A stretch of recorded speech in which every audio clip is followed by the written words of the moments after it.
Well, welcome to today's episode. Today, we're going to be talking about substrate.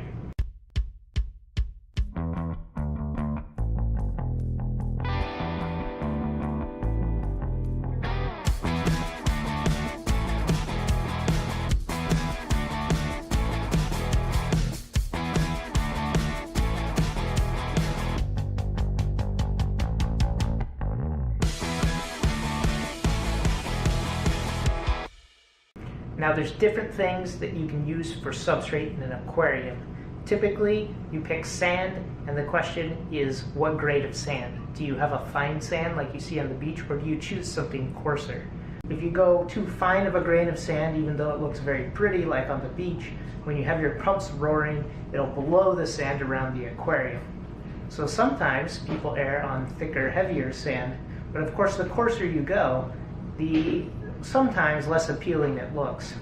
You also have to choose what color of sand. You can have white sand or you can have black sand. Am I going to do a traditional sand bottom tank, or am I going to use black sand like I did in my Nuvo Fusion 20? Well, there's a third option, a bare bottom tank. Now a bare bottom tank is no sand. It's just a glass bottom of your aquarium. Now there's advantages and disadvantages to this. The number one advantage of a bare bottom tank is that you can run your pumps as fast as you want and you don't have to worry about kicking up sand. The other advantage of a bare bottom tank is some people are concerned that sand serves as a detritus trap. There's two cons for bare bottom. The first is that you can't keep animals that need sand to live, and some of those are the coolest in the aquarium hobby.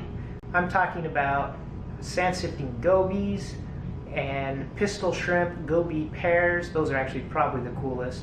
Some species of wrasses won't do very well without sand. Some tilefish need sand to bury in. So when you give up sand, you do give up some of the species. The other disadvantage of having a bare bottom tank is that light sand typically can reflect light from the bottom of the tank up to the corals. And that helps the health of the coral, helping reduce the shading so that the bases of the coral can have more tissue and live fuller lives. Well, I think I might have came to a solution to this problem.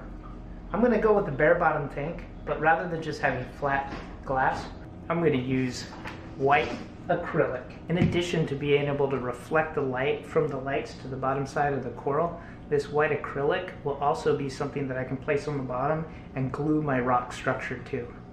This will make me feel a lot more comfortable at having those rocks in there, and if the rocks fall, they're not going to break the bottom of my tank. So I'm going to put this custom piece of white acrylic into my tank. It just sits right on the bottom. It fits perfectly. I accounted for the silicone on the bottom. I rigged up some lights, put the rocks in, and here she is. So let me know what you think in the comments section below. I'm pretty pleased with it. A lot of light is reflecting up from the bottom of the tank, even to the underside of the rocks, and it just looks really cool. So thank you for watching my video. Like and subscribe so you're notified when the next video comes, and happy reefing.